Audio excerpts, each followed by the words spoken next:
Assalamualaikum warahmatullahi wabarakatuh. Perkenalkan, nama saya Mila Zakiyah, biasa dipanggil Mila. Saya dari kelas 10 L5. Di sini saya akan menjelaskan materi tentang bakteri.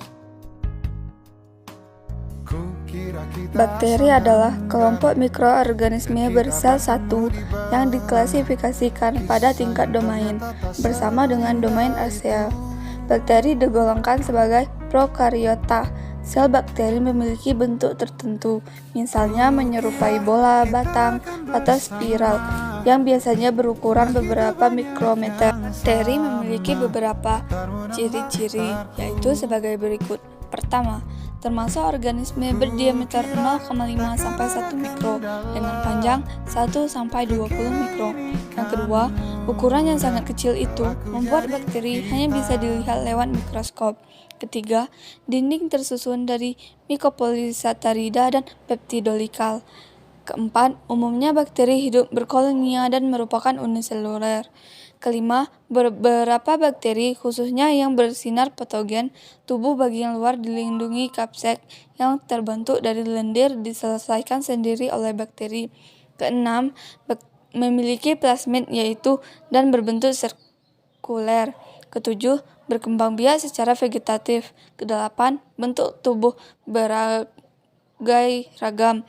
Ke-9, tidak berklorofil. Ke-10, bersifat prokariotik atau memiliki inti sel tanpa membran inti. Struktur bakteri. Struktur luar, dinding sel, kapsul, membran sel, flagela, pili. Struktur dalam, sitoplasma, nukleat, ribosom, plasmid. Kapsul dan lapisan lendir berfungsi sebagai lapisan pelindung menjaga sel dari kekeringan, membantu melekatkan diri pada substrat, dan menunjukkan virulensi suatu bakteri. Kedua, dinding sel pada bakteri tersusun dari peptidoglia, yaitu sejenis polisakarida yang berkaitan dengan protein. Serupa dengan kapsul, dinding sel juga berfungsi sebagai lapisan pelindung dan juga untuk mempertahankan bentuk sel bakteri. Membran sel atau membran plasma tersusun dari fosfolipid dan protein. Sifatnya semi-permanen dan berfungsi untuk mengatur keluar masuknya zat ke dalam dan keluar sel bakteri. Pili merupakan rambut-rambut halus yang tumbuh dari dinding sel.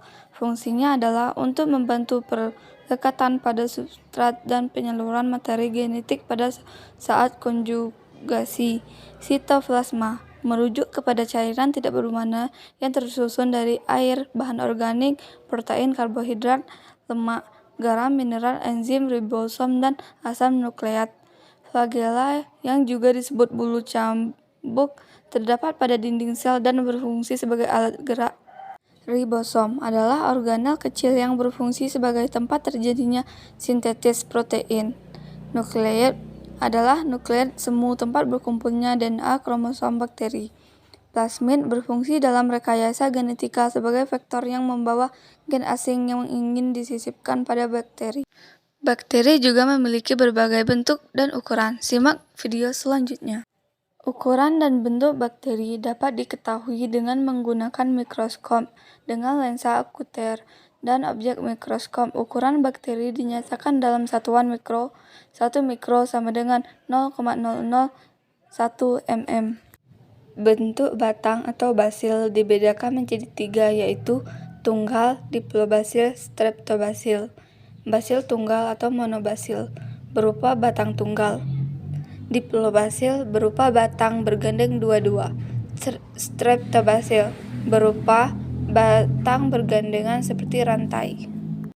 Ada juga yang berbentuk kokus.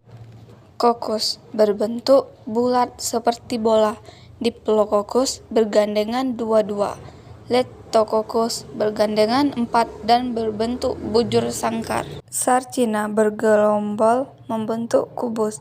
Streptococcus bergandengan membentuk rantai. Staphylococcus seperti sekelompok anggur dalam rangkaian tidak beraturan. Sekian dari saya. Jika terdapat kesalahan, saya mohon maaf. Saya akhiri dengan wassalamualaikum warahmatullahi wabarakatuh.